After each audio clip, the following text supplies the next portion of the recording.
불법적으로 신고 제보를 한 사람을 배신자로 취급하는 거 아니에요, 그죠? 이제 질문 이런 경우 어떻게 하면 좋냐? 답은 없어요. 각자가 감당할 문제.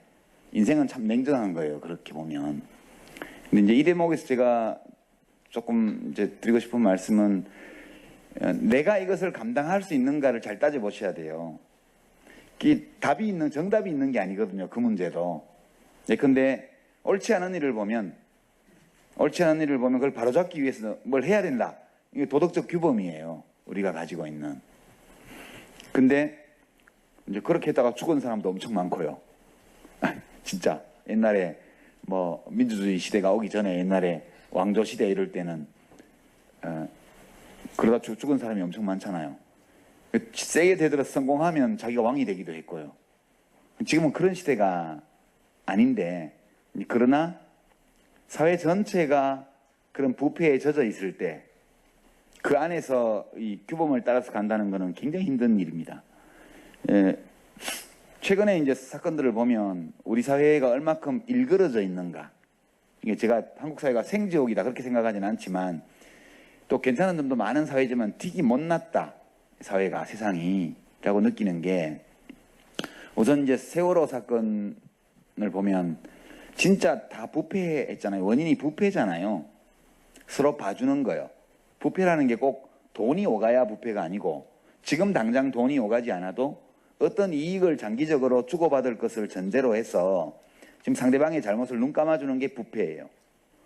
그러니까 세월호는 배를 도입하는 단계부터 시작해서 그날 배가 침몰하고 전복되고 사람이 다 죽는 거기까지 다 부패예요. 부패로 연결돼 있어요. 그리고 이제 정부가 사후 대처하는 것도 다 그렇습니다. 근데 그러면 세월호 관련자들만 그러냐? 그렇지 않죠. 세월호 사건 여파로 내각 개편을 하는데 그 총리 후보부터 시작해서 장관 후보들이 살아온 이력에서 문제된 것들을 보십시오. 교수가 부동산 투기할 수 있다고 봐요, 저는. 눈 감아줄 수 있어요, 저는 개인적으로. 사모님이 했을 수도 있으니까 본인은 잘 몰랐을 수도 있고, 저도 청문회를 당해본 입장에서 근데 교수가 논문을 도둑질하면 안 되죠. 다른 거는 오케이, 다들 그렇게 살아왔으니까 그렇다 쳐. 그렇지만 교수가 논문을 도둑질하면 안 되죠. 그건 확실하죠. 그다음에 이제 국방장관 후보자가 나왔는데 아드님이 군대를 갔다 왔어요. 좋아요. 당연히 장군의 아들은 군대를 가야 맞죠. 근데 이게 무슨 주특기도 별로 없는데 군악대에 있으면서 악기를 뭘 다루는지는 모르겠는데 하여튼 휴가를 60며칠을 그냥 규정상 있는 최대한으로 찾아 먹었어요. 그럴 때 군인은 저러면 안 되지. 그런 거예요. 아니 국방부 장관 후보자가 무슨 시골에 부동산이 있다. 그것도 사모님이 했을 수 있죠.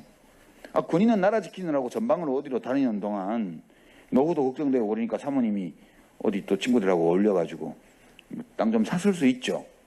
요건 좀 먹겠지만 죄송합니다. 그렇지만 장관을 수행하는데 하자는 아니라고 봐요. 결정적인 하자는. 우리가 무슨 진짜 공자님, 예수님 뽑는 거 아니잖아요. 그렇지만 군인이 자기 아들을 군에 그렇게 보내면 안 돼요. 그때 합참의장이었잖아요. 내가 합참의장이면 별 3개 달고 4개인가? 그러면 아들을 군대를 보냈으면 특별히 군사령관이나 군단장한테 얘기를 해서 걔는 추첨으로 배정해가지고 원칙대로 해라. 그렇게 해야지. 무슨 군악대에 가 있으면서 휴가를 60며칠씩 찾아 먹어요. 내가 군인이면 그렇게 하는 게 맞다는 거예요. 그러니까 우리가 자기가 수행하는 공적 직무와 관련해서 특별하게 엄격한 게 요구되는 그런 일들이 있어요. 그리고 무슨 지식경제부 장관인지 뭔지 이런 사람은 또 그것도 사모님이 했을 수도 있죠. 본인이 했을 수도 있고 농지법 위반해서 밭을 샀을 수도 있어요. 그리고 그거 별장처럼 쓰니까 잔디밭 깔아가지고 거기서 가든 파티도 하고 했을 수 있죠. 이미 다 들켰으면 청문회 나와서 잘못됐습니다라고 얘기하면 되지. 그따가 왜 갑자기 고추까지 달린 그거를 갖다가 심어놓고 물 줘놨냐는 거예요. 너무너무 비천하잖아요. 일국의 장관이 될 사람인데 잘못된 게 드러났으면 인정을 하고 죄송합니다라고 말을 하고 장관을 그만두든가 아니면 밀어붙여서 하든가, 그거는 선택의 문제인데 거기 가서 고추를 심어놓고 그거 말라 죽을까봐 물 줬는데 그래도 물 준 흔적까지 다 남아있으면 그거는 정말 천한 거 아니에요. 그러니까 이 사람들이 옳지 않은 일을 할 수도 있고 바람직하지 않은 일을 할 수도 있는데 어느 정도 품격은 있어야 되잖아요. 그게 다 무너진 사회예요, 한국이, 우리나라가. 그러니까 사회 전체가 좋은 게 좋은 거고 서로 봐주는 거예요.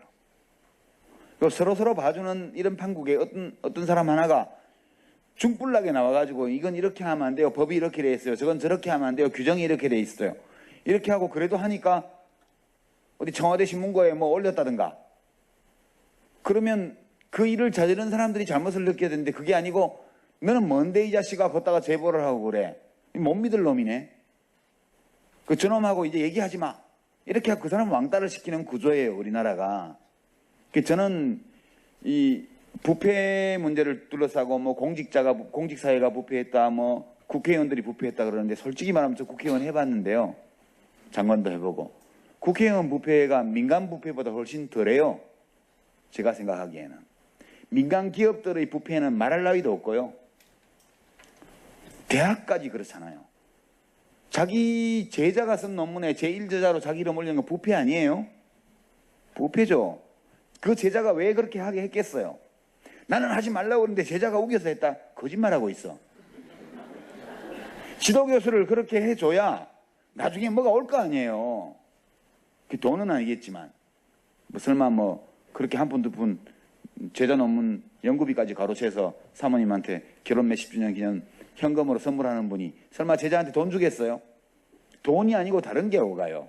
예컨대 뭐 교수 자리 비었을 때 심사할 때 얘가 옛날에 내가 논문 뭐 무슨 저널에 얘가 써가지고 내 이름으로 3개 4개 올려줬는데 앞으로 교수하면 계속 할 수 있잖아? 이래갖고 뽑아준다든가 그런 걸 기대하면서 그렇게 하는 거예요. 사회 전체가 지금 이렇게 돼 있기 때문에 공공 분야와 민간 분야를 막론하고 모든 게 다 부패예요, 지금. 그래서 이거를 어떻게 극복하느냐. 이게 이제 우리 사회의 제일 당면한 문제라고 보고요.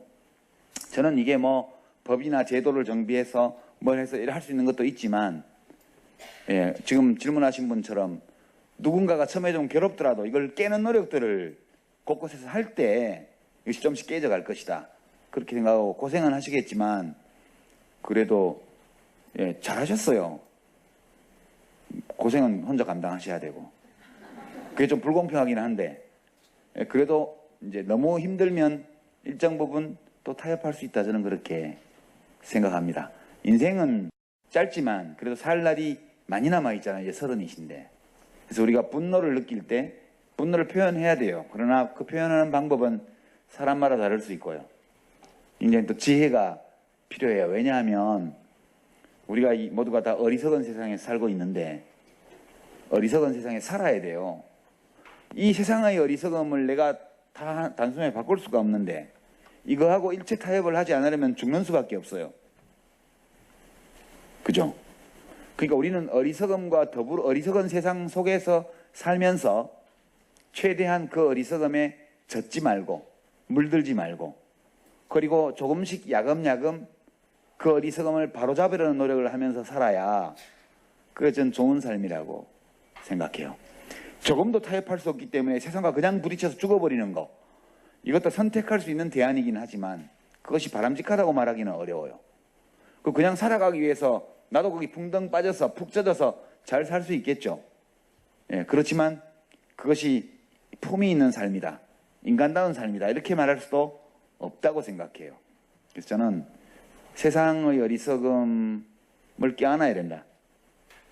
그러나 그 일부가 되지는 말아야 된다.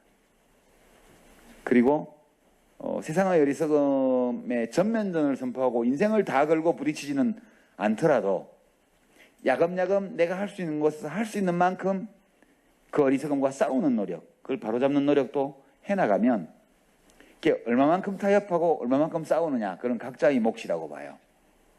지금 감당이 잘 안 된다는 거는 조금 오버했다는 뜻이거든요. 내가 감당할 수 있는 범위보다 지금 좀 세게 나가신 것 같아요. 그럴 때는 약간 거두어드리는 지혜도 저는 필요하다고 보고요. 그런 것이 자기의 내면에서 나로서는 이것이 현실적이고 현명한 선택이다 이렇게 판단이 든다면 다른 사람이 뭐라 그러든 사실 크게 마음 쓰지 않으셔도 된다고 봐요. 결국 내 삶은 누가 남이 내 삶의 의미를 인정해 주는 것이 아니라 내가 인정하는 거거든요. 그러니까 내 스스로 세운 행동 준칙에 따라서 할 수 있는 만큼 해나가면 그리고 내 자신이 나에 대해서 좋은 평가를 내린다면 그럼 남들이 뭐라 그러든 그건 상관없는 일이 아니겠느냐 이렇게 생각하고요. 좀 점검해 보세요. 점검해 보시고 예수님이 12제자를 보내면서 그렇게 말한 걸로 나오는데요. 비둘기처럼 양순하고 뱀처럼 교활할지어다. 그렇게 얘기한 걸로 나와요. 제가 읽은 신약에는 그렇게 돼 있었던 것으로 기억해요. 제가 그걸 읽으면서 제가 아마 21살 무렵에 그걸 처음 봤던 것 같은데 저는 크리스찬은 아니지만 종교가 없는 사람이지만 무슨 의미일까 이게 좀 인상적이었어요. 예수님도 제자들을 내보내면서 비슷한 고민을 했지 않겠어요? 그러니까 세상과 잘 소통하지 못하고 세상과 잘 화합하지 못해서 사형을 당한 분들이잖아요. 우리가 알고 있는 위대한 인물들 중에는 소통에 실패해서 죽임을 당한 분들이 많아요. 예수님도 이스라엘 백성들이 군중이 죽이라고 해서 죽였잖아요. 본디오 빌라도가 죽이고 싶어서 죽인 게 아니고. 소크라테스도 사약을 받은 거 아니에요? 청년들에게 철학을 가르치고 과학을 가르쳤다는 이유로 사형을 당했어요. 도망가라고 그러는데 도망도 안 가고 그냥 마셨단 말이에요. 그런 훌륭한 분들도 세상의 어리석음과 잘 맞추지 못해가지고 그렇게 돌아가셨는데 우리 평범한 사람들이 살아가면서 크고 작은 일에 부딪히는 거는 너무나 당연한 거라고 저는 생각합니다. 용기를 잃지는 마시고요. 그러나 이제 뱀이 지혜의 상징이라는 것도 제가 그때 처음 알았는데 뱀처럼 지혜롭거라 그렇게 돼 있어서 필요하거든요. 비둘기처럼 양순하거라 이거는 번역이 잘 되는지 안 되는지 모르겠지만 여하튼 선한 마음을 가지고 살아가되 뱀처럼 교활하고 교활할 정도로 지혜롭게 살아라 그런 거니까 예수님이 실제 그 말을 하셨다면 우리 인생에서 좀 그만큼 참고되는 그런 어드바이스도 드물지 않겠냐 하는 생각이 들 정도로 좋은 말이라고 봐요. 지금까지는 뱀 같은 교활함이 지혜로움이 좀 부족하실 수도 있고 한데 잘 생각해 보시고 또 늠름하게 대처하시기 바랍니다.